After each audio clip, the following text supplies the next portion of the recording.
Guru yang sudah hadir di sini. Hari ini saya akan mempresentasikan diseminasi budaya positif. Ya, di sini bukan berarti saya yang paling pintar, bukan berarti saya yang paling bisa, tapi di sini saya ingin mengajak Bapak dan Ibu mengenal dengan diseminasi budaya positif, biar bisa kita berkolaborasi untuk melaksanakannya di lingkungan sekolah kita. Baiklah, adapun presentasi saya tentang diseminasi budaya positif, yaitu yang pertama, budaya positif itu di sini saya buat ada teori kontrol. Dari teori kontrol ini, di sini kita tidak bisa mengontrol orang lain. Di sini ada perilaku yang memiliki tujuan, ada teori motivasi yang terdiri dari untuk menghindari hukuman, untuk mendapatkan imbalan, dan untuk menghargai diri sendiri. Yang kedua, ada yang namanya 5 posisi kontrol, ya, ada 5 kebutuhan dasar manusia, segitiga restitusi. Baiklah, sebelum memulai, ada pertanyaan dari saya pada Bapak dan Ibu guru, ya. Yang pertama, pemberian hukuman dapat mendisiplinkan peserta didik. Yang kedua, pemberian hadiah dapat meningkatkan prestasi peserta didik. Yang ketiga, guru harus mampu memberikan solusi untuk setiap permasalahan yang dihadapi peserta didik. Dan yang keempat, guru memiliki peran sebagai teman bagi peserta didik. Jadi sebelum saya memulai ini, jadi saya buat pertanyaan tematik kepada Bapak dan Ibu guru untuk Bapak dan Ibu guru pikirkan setelah saya dapat menjelaskan presentasi saya ini. Apa itu budaya positif, Bapak dan Ibu? Ada yang tahu? Ada yang tahu, Bapak dan Ibu? Budaya positif adalah sebuah lingkungan atau suasana yang diciptakan di dalam kelas atau sekolah, di mana setiap individu merasa dihargai, aman, dan memiliki kesempatan untuk berkembang secara optimal, di mana budaya positif ini dibangun berdasarkan nilai-nilai atau keyakinan universal bersama yang disepakati oleh seluruh anggota komunitas sekolah, baik guru, peserta didik maupun staf. Jadi budaya positif ini adalah budaya, ya, lingkungan di mana kita dapat menciptakan suasana yang menyenangkan bagi peserta didik, khususnya untuk warga sekolah kita, biar lingkungan ini menjadi aman, nyaman, dan menyenangkan. Selanjutnya, ada pergeseran paradigma teori kontrol. Di sini saya coba minta Bapak dan Ibu guru bersebelahan dengan temannya. Salah satu itu ada 2. Yang pertama itu Anda, dan yang kedua itu adalah teman Anda yang B. Coba ya, misalkan A itu adalah Anda. Satu, ada yang mengepalkan tangan, di dalamnya diisi dengan secari kertas, ya, terus digenggam tangannya dengan secari kertas. Dan yang B ini, bagaimana cara si B ini biar si A ini mau membuka tangannya dengan iming-iming, dengan imbalan. Apa yang terjadi ketika ada teman di sekitar ibu yang ingin membuka kepalan tangan Bapak dan Ibu? Apakah Bapak Ibu bersedia membukanya? Tidak. Kenapa kalau tidak mau membuka? Kenapa? Tidak ada. Seandainya ada imbalan, Bapak mau tidak dibuka? Oh, mau, ya. Nah, disinilah artinya itu, ketika kita tidak mau membuka tangan kita, berarti kontrol diri kita itu hanya dalam diri kita, Pak. Sedangkan orang lain itu bukan mengontrol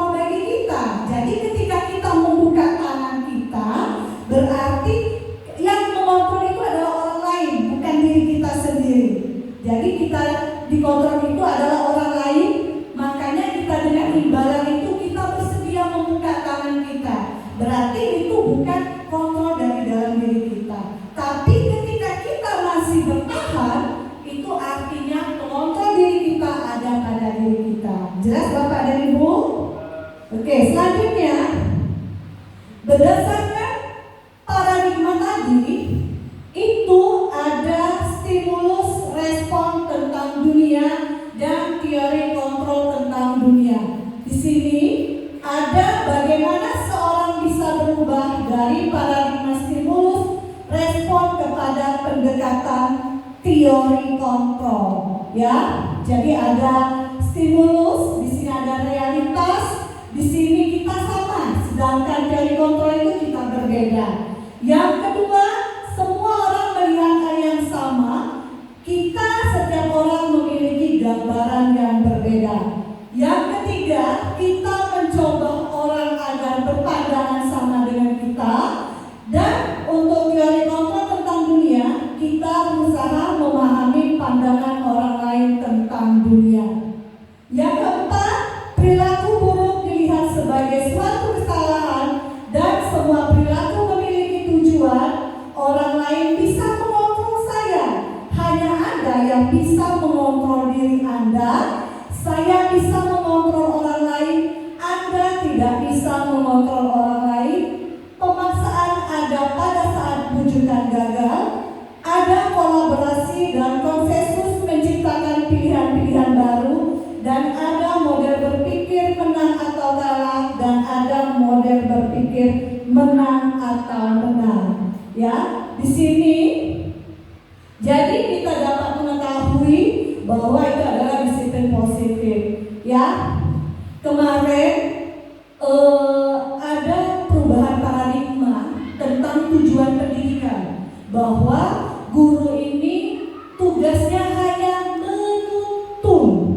Ya, jadi guru itu tugasnya bukan menuntut, tapi menuntun. Menuntun seperti apa? Bahwa kita hanya bisa mengarahkannya tanpa kita mengubah dasar dari anak tersebut. Misalnya anak tersebut ini memiliki minat atau bakat. Jadi kita sebagai guru itu tidak bisa memaksakan peserta didik kita agar dia mau menuruti kehendak kita. Nah, itulah yang dinamakan dengan menuntun atau berpihak kepada murid. Ya, nah di sini ada disiplin positif, bahwa disiplin positif tadi adalah suatu pendekatan di mana dalam mendidik dan memimpin itu berfokus pada pengembangan karakter, nilai-nilai kebajikan, dan tanggung jawab peserta didik tanpa mengandalkan hukuman atau imbalan materi. Disiplin positif juga bertujuan untuk menciptakan lingkungan belajar yang positif dan kondusif, di mana peserta didik merasa dihargai, aman, dan termotivasi untuk belajar. Dan disiplin positif itu lebih fokus pada disiplin internal yang memungkinkan peserta didik itu mengontrol tindakan mereka sendiri. Itu adalah budaya positif kita. Di sini ada nilai-nilai kebajikan universal, ya. Kita sudah belajar pada kurikulum Merdeka itu ada profil pelajar Pancasila yang terdiri dari beriman dan bertakwa kepada Tuhan Yang Maha Esa dan berakhlak mulia, berkebinekaan global, bergotong royong, kreatif, bernalar kritis, dan mandiri. Ini adalah profil pelajar Pancasila. Mungkin Bapak dan Ibu sudah tahu. Ada motivasi perilaku manusia. Ini banyak yang terjadi pada kita, ya. Yang pertama itu menghindari ketidaknyamanan atau hukuman. Ini misalnya di kelas. Di kelas ini dia menghindari ketidaknyamanan atau hukuman ini, misalkan dia tidak mengerjakan PR, tapi karena dia takut dihukum, makanya dia mau mengerjakan PR. Itu artinya dia menghindari ketidaknyamanan atau hukuman. Dia nyari aman saja. Yang kedua, mendapatkan imbalan atau penghargaan. Jadi ketika guru itu biasanya pada saat siswa ada yang mau maju ke depan, itu kita kasih reward. Nah, itu merupakan salah satu motivasi perilaku manusia. Makanya ada orang-orang itu, murid itu ingin maju karena hanya ingin mendapatkan reward. Yang ketiga, menghargai diri Ya, ini adalah misalnya di dalam diri kita ingin menjadi orang seperti itu dinamakan dengan menghargai diri menjadi orang yang mereka inginkan. Selanjutnya ada hukuman, konsekuensi, dan restitusi.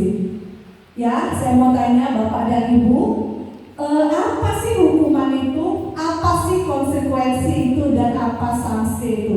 Jadi kita lihat di sini, ya, kita jelaskan di sini.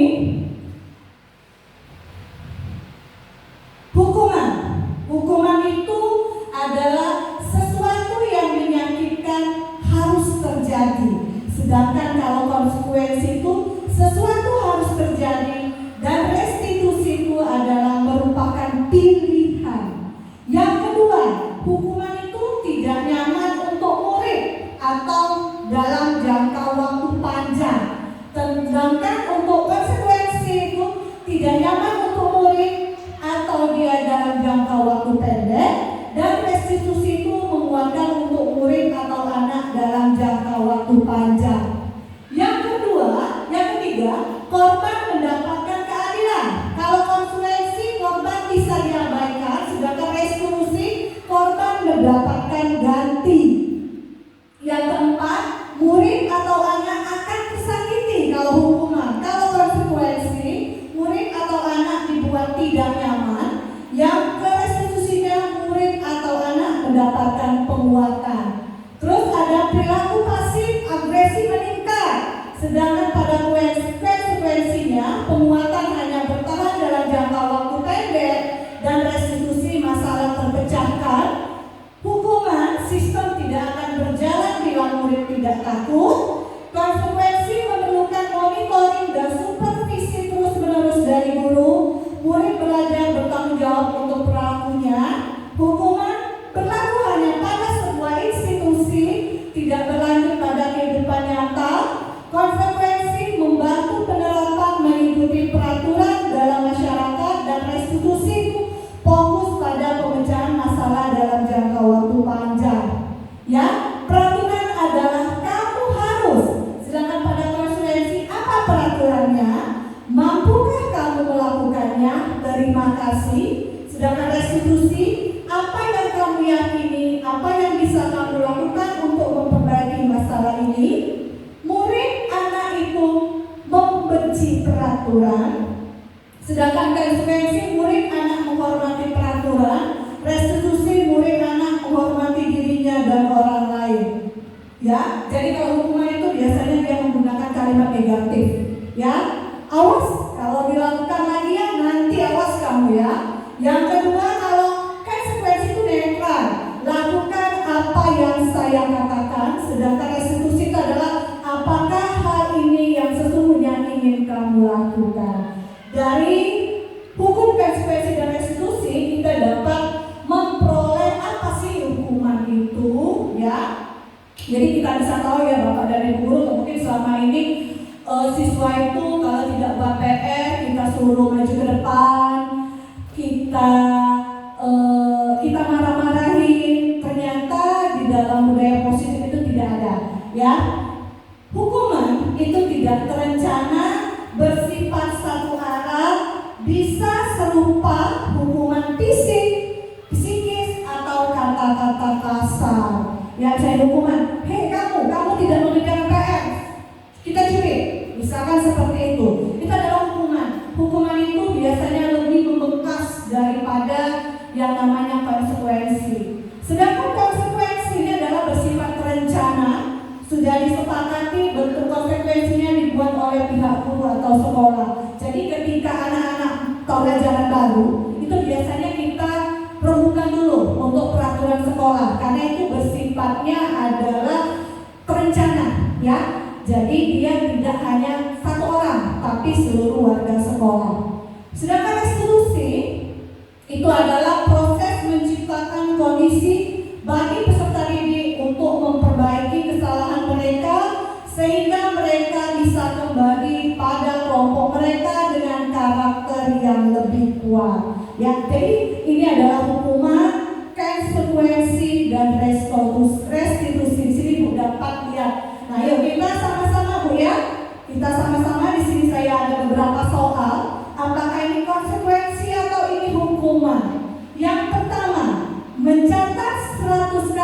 dalam buku kalimat, saya tidak akan terlambat lagi karena terlambat ke sekolah. Kira-kira hukuman atau sanksi, Pak? Hukuman. Nanti kita lihat ya, yang pertama itu adalah hukuman. Yang kedua, lari mengelilingi lapangan basket 2 kali karena terlambat hadir di sekolah. Hukuman, ya. Yang ketiga, murid diminta untuk push up 15 kali karena tidak menggunakan masker ke sekolah. Hukuman atau sanksi? Hukuman. Kita simpan jawabannya ya. Menggantikan kertas tugas teman yang telah dicoret-coret. Konsekuensi atau sanksi ya. Membersihkan tumpahan air di meja tulis karena tersenggol pada saat belajar. Konsekuensi, murid disuruh untuk mengenakan sepatu seharian di sekolah karena tidak mengenakan sepatu hitam. Hukuman atau konsekuensi?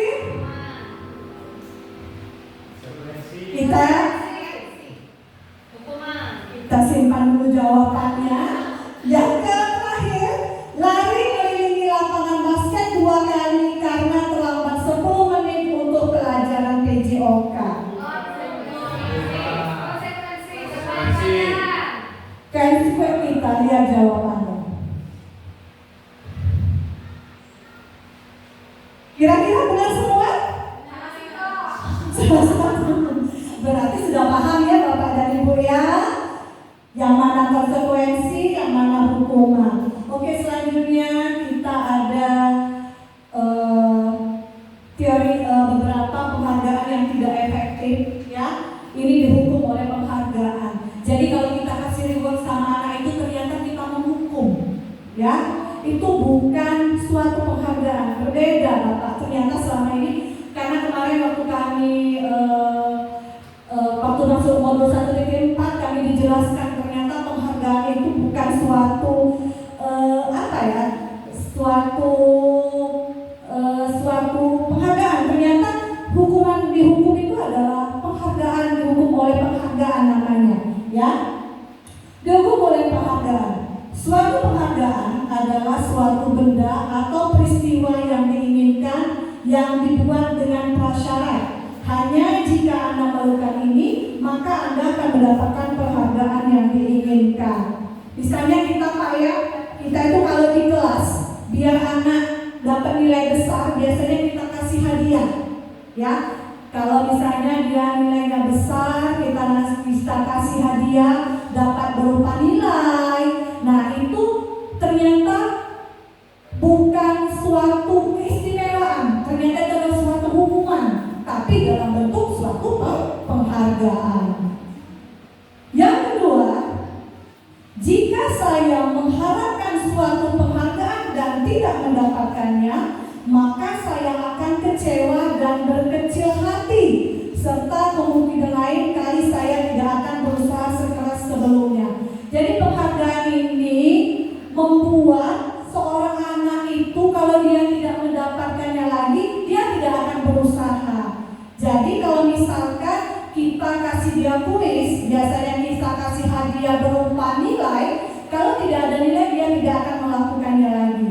Ya, itulah yang dinamakan bahwa suatu penghargaan itu akan kecewa dan berkecil hati jika kita tidak mendapatkannya.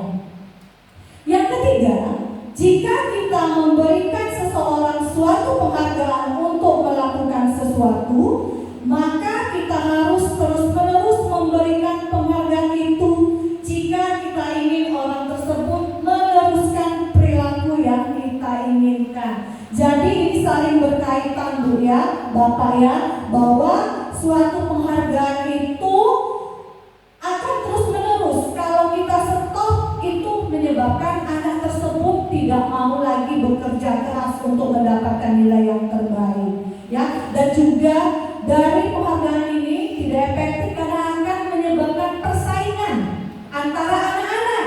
Jadi dia mempunyai persaingan yang tidak sehat karena hanya ingin semata-mata mendapatkan nilai dari seorang guru. Terus yang terakhir, ada orang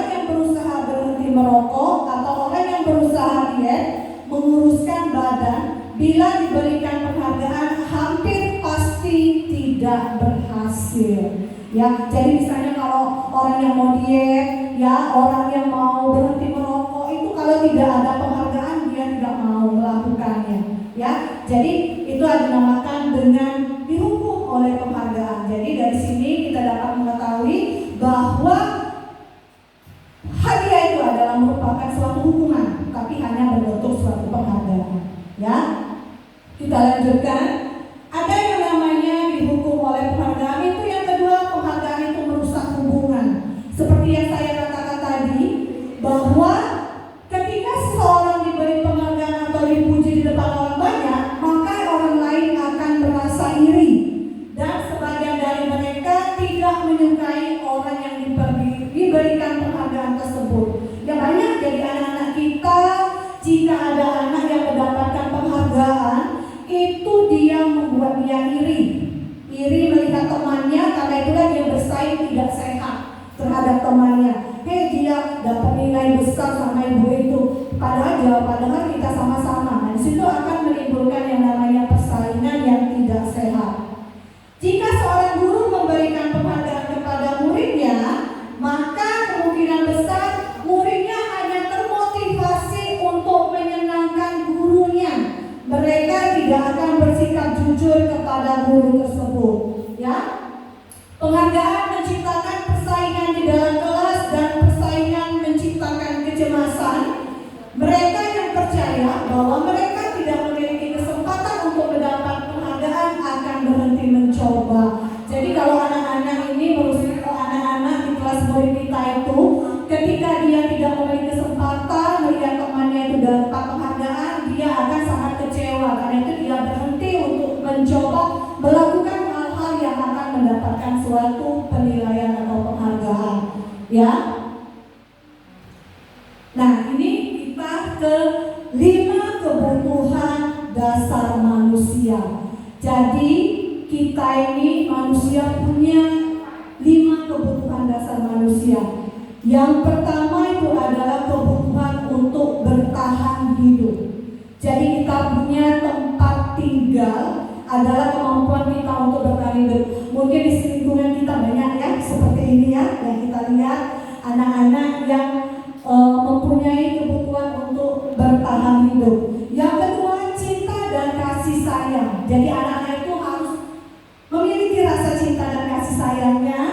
Yang ketiga itu kebebasan. Kita punya kebebasan apa yang kita inginkan, apa yang mau kita lakukan. Kita punya kebebasan. Yang keempat, kesenangan atau happy fun. Yang kelima itu adalah kekuasaan atau power. Di sini saya kasih contoh ya, yang dinamakan dengan kesenangan. Jadi ada anak, si anak ini bilang, ibu guru bilang aku tidak boleh bersenandung sewaktu mengerjakan tugas. Katanya kelas harus tenang, tidak ada suara. Kan enggak seru jadinya. Jadi si Dinda ini, dia ini hobi nyanyi. Ketika guru berkata seperti itu, dia merasa kesenangan dia itu tidak patut, ya, karena dengan kesenangan dia ini dia akan membuat kelas itu menjadi ribut. Karena itu dia bilang di sini bahwa Dinda menginginkan kesenangan, mungkin dengan belajar sambil bernyanyi dia bisa betah belajar di kelas. Jadi anak-anak ini yang murid kita ini punya yang namanya kesenangan dia dalam belajar. Ada yang bernyanyi, ada yang harus sepi. Ya, kalau saya sendiri itu tipenya hobi yang dengerin lagu. Jadi sambil belajar saya bisa mendengarkan lagu. Yang kedua, ibu guru tidak menyapaku hari ini, padahal aku pakai jepit rambut baru. Ya, jadi si Dinda ini dia ingin cinta dan kasih sayang dari seorang guru. Kalau dia itu membuktikan, oh saya ini pakai jepit rambut baru, dia pengen dipuji sama gurunya. Ya, misalkan dia pakai baju baru, gurunya puji, cantik sekali hari ini. Nah, itu merupakan cinta dan kasih. Ternyata anak-anak ini perlu yang namanya cinta dan kasih. kasih sayang dari gurunya ketika kita menerapkan budaya positif, ya. Yang kedua, aku sebel gambarku tidak rapi, malah ibu guru nunjukin ke teman-temanku di depan kelas, ya. Jadi dia merasa berkecil hati bahwa dia itu tidak menguasai yang namanya gambar yang dia buat, dia tidak pede. Makanya Dinda menginginkan penguasaan, dia tidak ingin guru menunjukkan hal yang menurut dia tidak layak. Jadi dia merasa dia tidak menguasai gambaran itu, tapi si ibu guru ini malah nunjukin ke teman-temannya. Jadi dia merasa dia tidak mempunyai penguasaan. Yang terakhir, aku bosan, masa belajarnya cuma gitu-gitu aja, dengerin ibu guru aja. Dia butuh kebebasan. Jadi makanya kita ini balik-balik ke kebutuhan belajar anak-anak. Dia punya gaya belajar seperti apa, dia punya minat seperti apa, dan bagaimana kesiapan dia dalam mengajar. Inilah kebebasan, makanya kita ada punya pembelajaran diferensiasi, biar anak-anak itu bisa mengekspor apa, mana, dan bakat mereka dalam menunjukkan hasil suatu produk. Ada yang bisa bersifat kinestetik, ada yang bersifat audio, dan ada juga bersifat visual. Nah, itulah salah satunya yang dinamakan dengan kebebasan, ya. Oke, selanjutnya kita ke 5 posisi kontrol guru. Jadi di sini ada 5 posisi kontrol guru, ya. Nah, di sini yang pertama itu adalah penghukum, pembuat rasa bersalah, teman, pemantau, dan manajer. Kita lihat video YouTube-nya Ibu ya, kita lihat dulu videonya.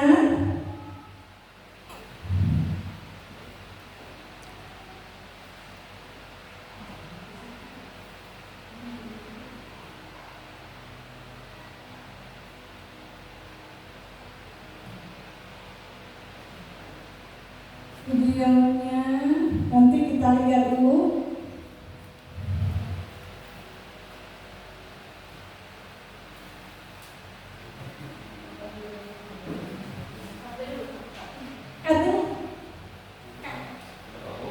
Adalah video 5 posisi kontrol kita ya sebagai guru. Bahagia ibu dan bapak guru hebat dalam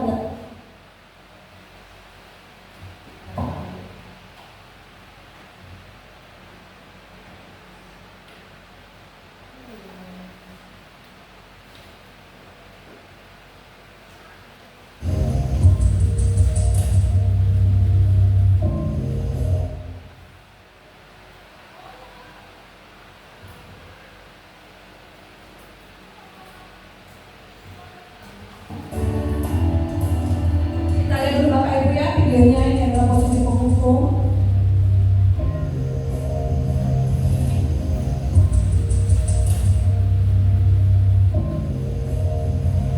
Nah, sini kamu.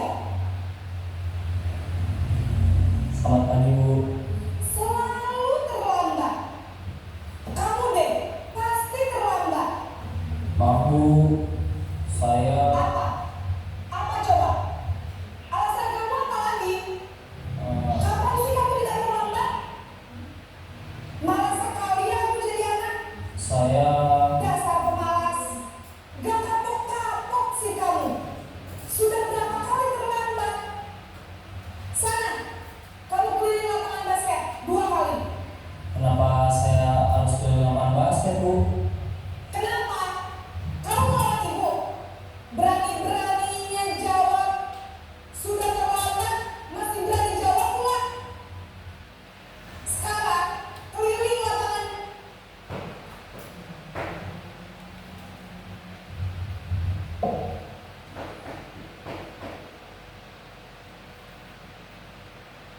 Basket 5 kali sekalian. Bip.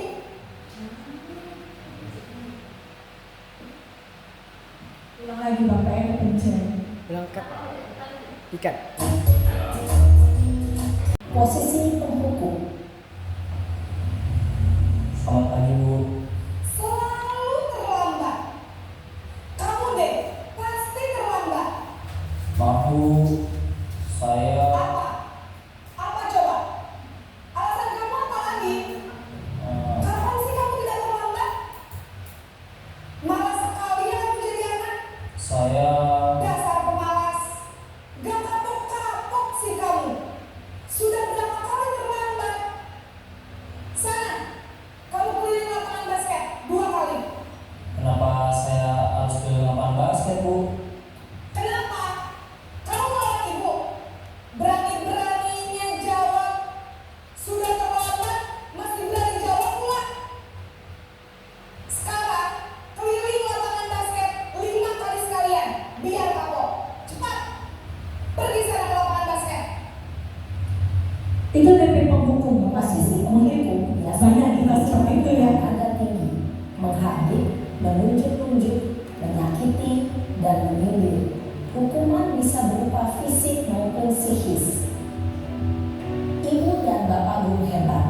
Dampak yang terjadi pada murid ketika guru berada pada posisi penghukum adalah murid cenderung akan memberontak, bahkan menyimpan dendam.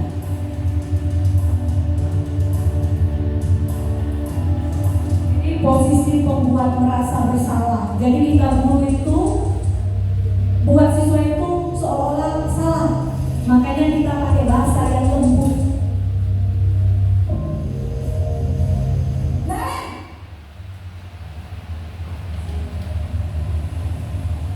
Selamat pagi Bu. Naren. Kamu kenapa terlambat lagi, nak? Ya Tuhan, Naren. Kamu senang ya bikin ibu susah ya? Kalau kamu terlambat lagi, nanti ibu yang ditegur bapak kepala sekolah, nak. Disangka ibu tidak bisa membina kamu. Duh, gimana ini? Maaf Bu, Duh, Gusti Naren. Kamu suka ya kalau ibu ditegur bapak kepala sekolah? Terus, sekarang ibu harus tulis apa yang di buku absen? Ini kamu sudah sering terlambat loh. Ibu harus apa coba? maaf Bu, maaf sekali. Ya sudah, lain kali jangan bikin ibu susah lagi ya, nak ya. Ibu tidak akan kuat lagi kalau kamu begini terus. Bisa jantungan kalau ibu tegur bapak kepala sekolah. Sana cepat ke kelas. Maaf ya Bu, maaf sekali. Posisi pembuat rasa bersalah berbicara dengan nada tenang, cenderung lembut, namun kata-kata yang diutarakan membuat murid merasa menjadi orang yang gagal, memandang buruk dirinya sendiri, merasa tidak berharga, dan tidak sanggup membahagiakan orang lain. Ketika guru mengambil posisi pembuat rasa bersalah, murid akan menganggap dirinya yang bersalah dan ia akan menyimpan emosi negatif tersebut di dalam dirinya. Ini posisi teman, ya.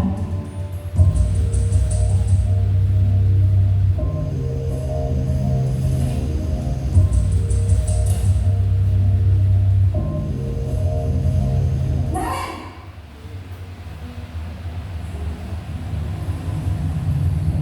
Selamat pagi Bu. wah, sudah jam berapa ini, nak? Terlambat lagi ya, sayang. Iya Bu, habis ibu saya lupa bangunkan saya Bu. Kamu malah menyalahkan ibu kamu. Kamu bukan anak yang larinya paling kencang. Kok terlambat sih? Iya Bu, saya memang terlambat bangun tadi. Jadi biarpun saya lari kencang, tetap gak kencang Bu. Ya sudah, sayang. Nanti lain kali larinya lebih kencang lagi ya. Biar gak terlambat lagi. Bikin senang ibu. Demi ibu. Bisa kan? Bisa lah Bu. Biasanya lebih senang kalau kita pakai teman ya. Siswa itu lebih merasa lebih bersahaja. saja. Dalam posisi teman, guru berbicara dengan nada suara ramah, akrab, cenderung bersenda gurau untuk menjaga suasana tetap santai. Murid akan merasa senang, aman, dan akrab dengan Identitas yang tercipta adalah identitas sukses atau berhasil. Namun, perlu diingat, karena ini masih dorongan eksternal, maka ada faktor ketergantungan dari murid kepada orang tertentu. Di sini, guru aksennya, sehingga di lain waktu, murid bisa berperilaku. Selamat pagi Bu. Naren, apa peraturan sekolah kita tentang jam berapa kita harus masuk sekolah, Nak? Kita harus sekolah jam 7 Bu. Iya betul, sekarang sudah jam 7.20. Naren sudah tahu konsekuensinya jika terlambat hadir. Paham Bu, saya harus tinggal kelas pas jam istirahat selama 20 menit. Iya benar, konsekuensinya demikian. Jadi nanti jam 9.30 pas istirahat, kamu harus tinggal di kelas, kerjakan tugas tambahan untuk ketertinggalan kamu, ya? Baik Bu. Posisi pemantau mengandalkan penghitungan atau data untuk mengontrol murid. Guru mengarahkan murid berdasarkan peraturan dan konsekuensi. Seorang pemantau menunjukkan bahasa tubuh dan ekspresi wajah yang datar dan cenderung formal. Yang terakhir adalah posisi manajer, ya.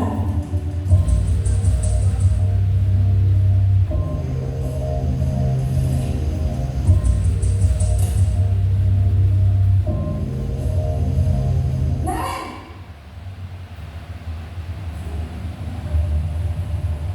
Selamat pagi Bu. selamat pagi Naren. Maaf Bu, saya terlambat.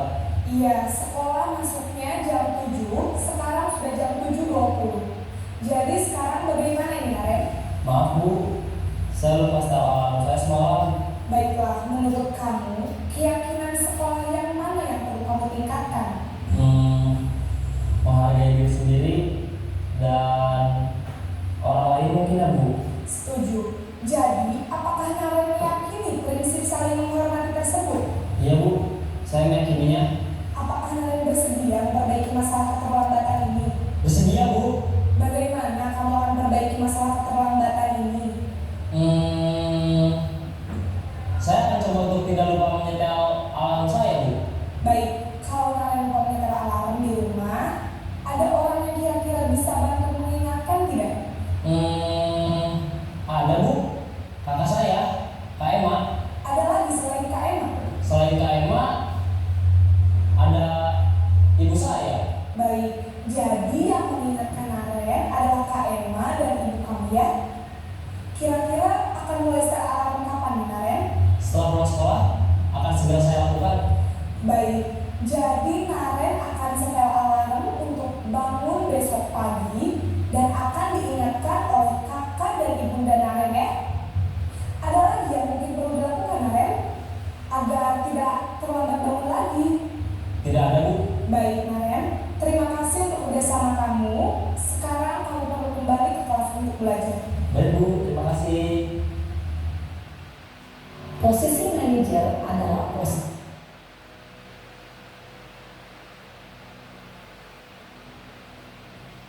Jadi, dari video ini dapat kita simpulkan bahwa yang dinamakan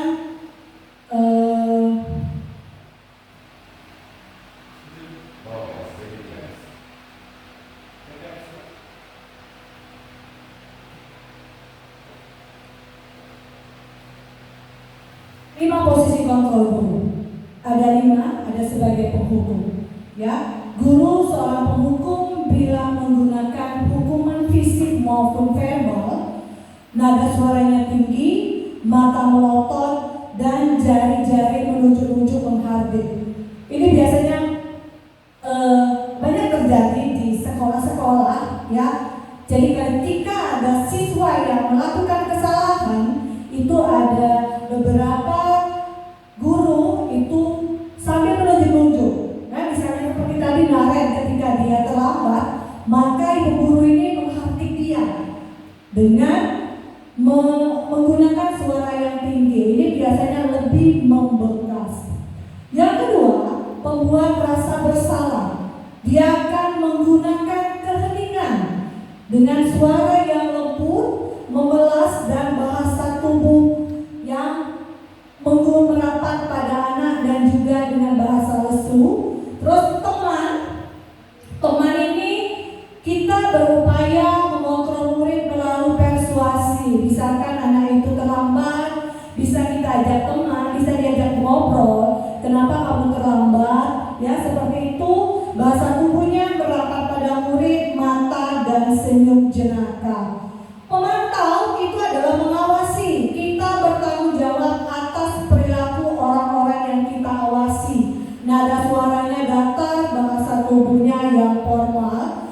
Dan manajer itu posisi di mana guru berbuat sesuatu bersama murid, mempersilahkan murid mempertajamkan perilakunya, mendukung murid agar dapat menemukan solusi atas permasalahannya sendiri. Jadi Bapak dan Ibu guru, coba yang mana yang paling bagus di posisi kontrol kita sebagai guru? Apakah kita harus jadi tipe penghukum? Tidak ya. Apakah merasa bersalah?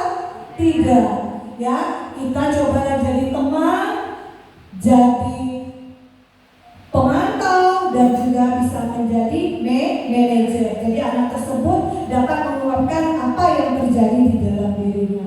Ya, oke, untuk 5 posisi kontrol, kita lanjut dengan keyakinan kelas. Kenapa keyakinan kelas? Mengapa bukan peraturan kelas? Kenapa ada Bapak dan Ibu guru tahu kenapa kita harus keyakinan kelas bukan peraturan kelas?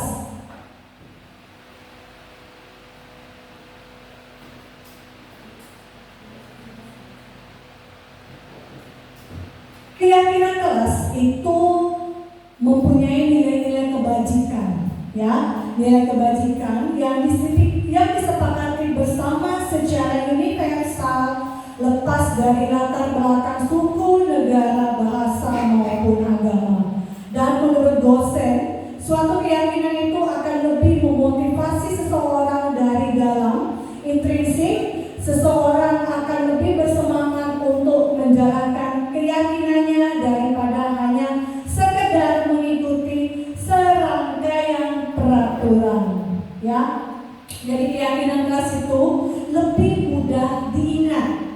Ya, keyakinan kelas itu adalah kesepakatan anak-anak kita di dalam kelas yang menggunakan kata-kata yang mudah diingat dan memiliki nilai-nilai kebajikan. Kalau peraturan kelas itu lebih kata-katanya lebih formal dan sulit untuk dijangkau anak-anak pengertiannya. Biasanya peraturan sekolah karena itu menyangkut lebih banyak orang, lebih banyak warga sekolah. Nah, ini adalah ilustrasi antara peraturan dan keyakinan.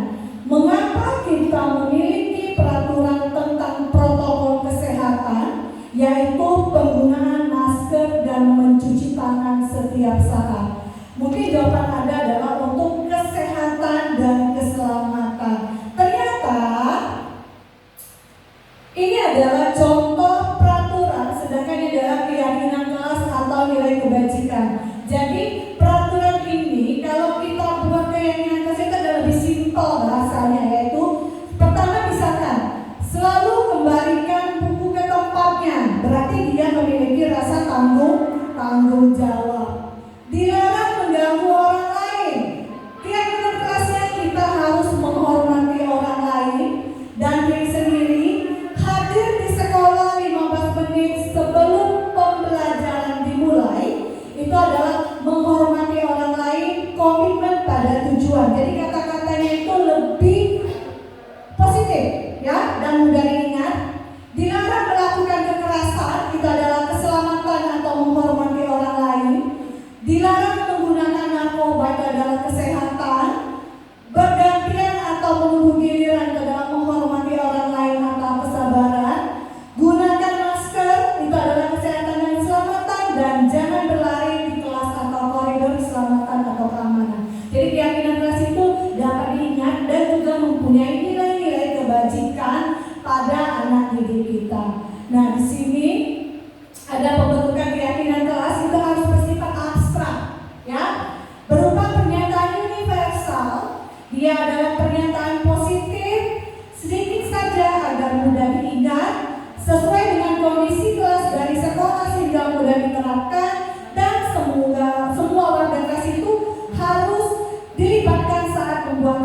keyakinan kelas. Contohnya misalkan jangan mengganggu orang lain. Di situ kita bahwa keyakinan kelas itu adalah menghormati orang lain. Itu adalah contoh pembentukan keyakinan kelas. Oke? Nah, di sini ada membuat keyakinan kelas. Saya contohkan misalkan itu ada komitmen, tanggung jawab, saling menghargai, jujur, dan peduli. Ya. Oke, yang terakhir kita ke segitiga restitusi. Jadi ada terakhir bahwa bahasa kita adalah segitiga restitusi.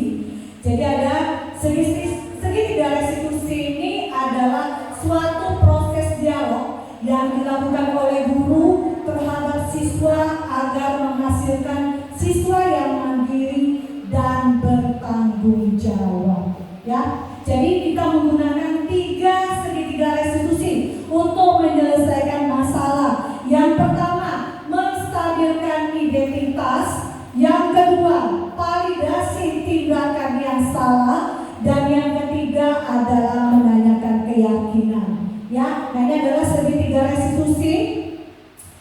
Menstabilkan identitas. Setiap manusia itu punya kesalahan. Maka itu kita harus tahu alasannya mengapa dia melakukan kesalahan tersebut. Jadi kita menstabilkan identitas. Yang kedua itu adalah validasi tindakan yang salah.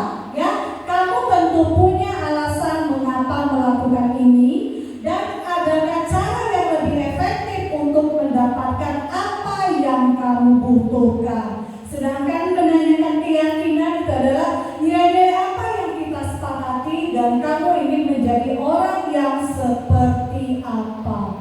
Sini ada segitiga restitusi, ya. Melalui segitiga restitusi, guru dapat membantu murid menjadi lebih memiliki tujuan disiplin positif serta memulihkan dirinya setelah berbuat salah.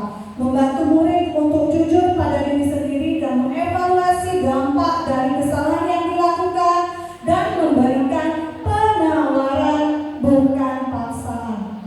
Contohnya yang pertama itu adalah menstabilkan identitas. Jadi saya contohkan misalkan ada seorang anak nih, dia marah, membanting pintu, ya. Alasannya karena ada temannya yang tidak piket. Jadi yang pertama kita lakukan adalah menstabilkan identitas. Kita menanyakan ke siswa tersebut mengapa dia melakukan itu. Dengan cara kita tanya dulu apa yang menjadi alasan dia melakukan kesalahan tersebut. Itu adalah menstabilkan identitas dia. Ya, berbuat salah itu tidak apa-apa. Tidak ada manusia yang sempurna. Saya juga pernah melakukan kesalahan. Kita bisa menyelesaikan ini dan kamu berhak merasa begitu. Jadi kita harus membuat si anak itu nyaman dulu dengan kita dengan cara kita menstabilkan identitasnya terlebih dahulu. Kita tanya dulu mengapa dia melakukan hal tersebut. Yang kedua adalah validasi tindakan yang salah. Contohnya, mengapa kamu melakukan hal itu? Di sini contohnya juga kamu punya alasan mengapa kalian melakukan hal tersebut. Contohnya tadi, ketika ada anak yang marah temannya tidak piket, kita tanya kenapa alasannya. Dijawabnya karena anak tersebut itu dia datang pagi terus, sedangkan anak tersebut ini tidak pernah piket. Nah, itu adalah validasi tindakan yang salah. Kamu salah telah marah-marah dan membanting pintu. Ya, jadi kita harus tahu dulu mengapa dia melakukan hal tersebut. Dan yang terakhir itu adalah menanyakan keyakinan. Ya, apa yang kita percaya sebagai kelas, apa nilai umumnya kita telah sepakati. Kamu mau jadi orang yang seperti apa? Jadi ketika dia melakukan kesalahan, yang terakhir itu adalah menanyakan keyakinan. Apakah itu sesuai dengan keyakinan kelas dia, dan apa juga yang nilai-nilai kebajikan apa yang terdapat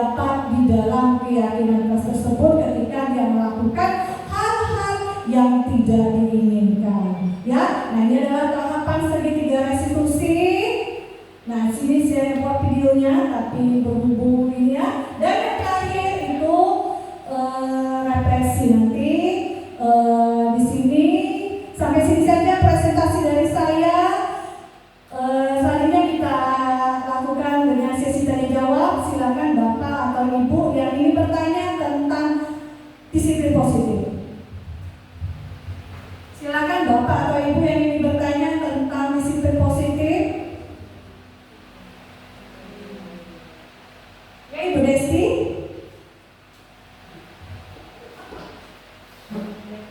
Saya akan bertanya di sini tentang cara membuat keyakinan kelas. Mengapa harus menggunakan kalimat positif dan tidak boleh menggunakan kalimat yang negatif? Terima kasih.